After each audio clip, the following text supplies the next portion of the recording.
তামুলপুৰ কুমাৰীকাটাত 4 ফেব্ৰুৱাৰী বিয়লিৰ পৰা তামুলপুৰ বিধানসভা সমষ্টিৰ বিধায়ক জলেন দৈমাৰীৰ উদ্যোগত আমন্ত্ৰণমূলক দিবানৈশ ভলীবল প্ৰতিযোগিতা অনুষ্ঠিত হয়।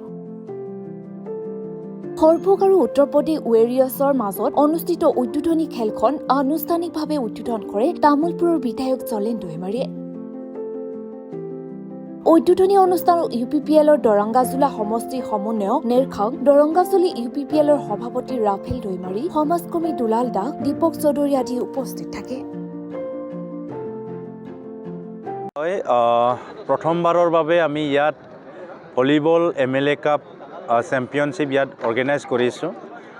কাৰণ অসমৰ জনপ্ৰিয় মুখ্যমন্ত্ৰী ডক্টৰ হিমন্ত বিশ্ব শৰ্মা ডাঙৰীয়াই আজি আমাৰ প্ৰতিটো কৰ্ণাৰৰ পৰা আমাৰ অসমৰ ল'ৰা ছোৱালীৰ প্ৰতিভা ওলাই অনাৰ কাৰণে যি প্ৰচেষ্টা, এই প্ৰচেষ্টাত অনুপ্ৰাণিত হৈ ময়ো তামুলপুৰ সমষ্টিত ভলীবল ইয়াত টুৰ্ণামেণ্ট আয়োজন কৰিছোঁ।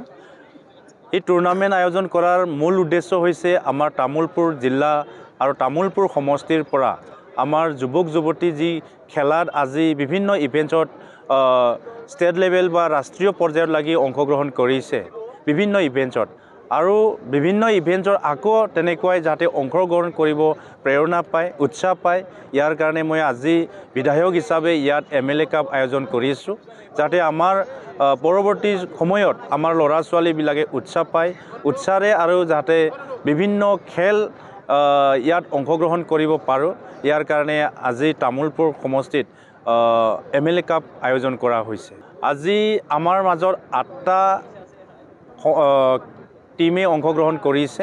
আজি প্ৰথম দিন, আৰু এই প্ৰথম দিনত আমাৰ সৰভোগ আৰু ৱাৰিয়ৰ্ছ এই দুটা টিমৰ মাজত প্ৰথম আমাৰ উদ্বোধনী খেল ইয়াত আৰম্ভ হৈছে, আৰু অসমৰ আৰু ভাৰতৰ কিছু ৰাজ্যৰ পৰা ইয়াত টিম অংশগ্ৰহণ কৰিছে, আৰু আশা ৰাখিছোঁ আমাৰ যি উদ্দেশ্য ল'ৰা ছোৱালীক আগুৱাই লৈ যোৱাৰ কাৰণে, প্ৰেৰণা দিয়াৰ কাৰণে ইয়াত আমি কিছু হ'লেও সফল হ'ম বুলি আশা ৰাখিছোঁ, আৰু তামুলপুৰবাসীক এই খেল উপভোগ কৰাৰ কাৰণে মই অনুৰোধ জনাইছোঁ।